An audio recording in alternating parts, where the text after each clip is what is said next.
उधर वीर साडे कोल है कहना कि बड़ा प्यारा गायक है राजवीर जवंदा। अज ग्राउंड दे विच उस वीर दे लई अरदास करियो कि ओ वाहिगुरू नूं तंदुरुस्ती बख्शे।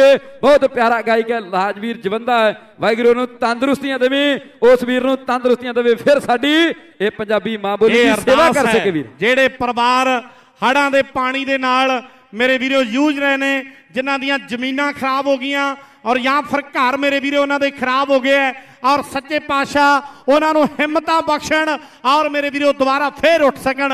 और राजवीर जवंदे दी और उन्हां भरावां मेरे वीरो हड़ पीड़तां दी चढ़दी कला लई आपां सारिआं ने दिल दे विच अरदास भी करनी है और एक जकारा लाउणा, कोई रसना वांझी ना रवे। बोले